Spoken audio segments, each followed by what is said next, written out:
Alerte maximale, escalade majeure dans le conflit russo-ukrainien.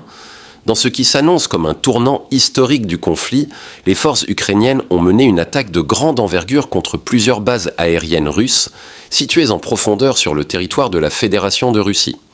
Avant de vous dévoiler tous les détails, faites une chose très simple. Aimez cette vidéo maintenant, partagez-la autour de vous, ajoutez-la en favori pour ne pas la perdre, car ce genre d'informations risque d'être supprimé à tout moment. Faites en sorte que le maximum de gens sachent ce qu'il se passe réellement. Quel est l'objectif de cette attaque? Neutraliser des avions militaires stratégiques, perturber la logistique russe et surtout envoyer un signal clair au Kremlin. L'Ukraine est capable de frapper au cœur même de la machine militaire russe. Selon les premières informations, des dizaines de drones auraient été utilisés dans cette opération baptisée Spiderweb, une mission hautement secrète, planifiée depuis près d'1 an et demi. Plusieurs cibles de haute importance auraient été visées. La base aérienne d'Engels, connue pour abriter les bombardiers Tu-95 et Tu-160, capables de transporter des armes nucléaires. La base de Soltsi, également associée aux opérations stratégiques de la Russie.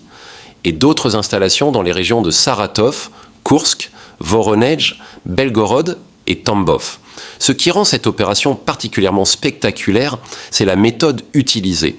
Les drones ont été introduits clandestinement en Russie, dissimulés dans des cabines en bois, sur des camions civils, un stratagème ingénieux, digne des opérations spéciales les plus complexes. Une fois sur place, les toits ont été ouverts à distance, permettant aux drones de décoller instantanément et de frapper en quelques secondes seulement.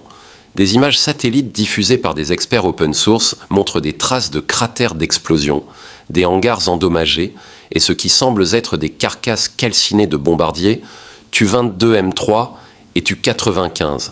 Selon les services de renseignement ukrainiens, au moins 10 avions russes auraient été gravement endommagés, certains hors d'usage pendant plusieurs mois, voire irrécupérables.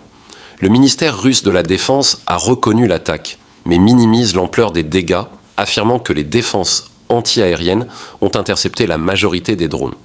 Cependant, les experts notent que la fréquence et la précision de ces attaques augmentent et l'inefficacité croissante des systèmes de défense russes soulève de sérieuses questions sur la capacité de Moscou à protéger son territoire.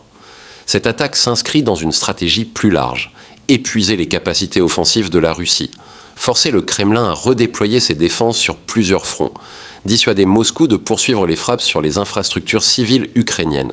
Pendant ce temps, le président Volodymyr Zelensky multiplie les appels à l'aide occidentale, affirmant que la Russie prépare une vaste offensive terrestre, notamment dans la région de Soumy, au nord-est du pays, proche de la frontière russe. Il évoque également la possibilité d'un assaut simultané dans d'autres régions comme Kharkiv ou Zaporijjia, à l'aide de troupes fraîchement mobilisées et de matériel lourd fourni par la Corée du Nord ou l'Iran.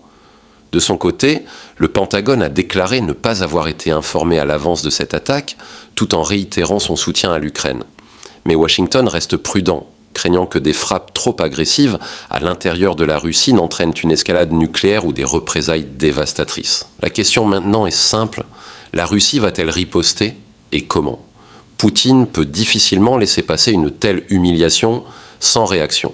Certains experts parlent d'un possible recours à des frappes massives sur Kiev, voire à une nouvelle vague de mobilisation générale.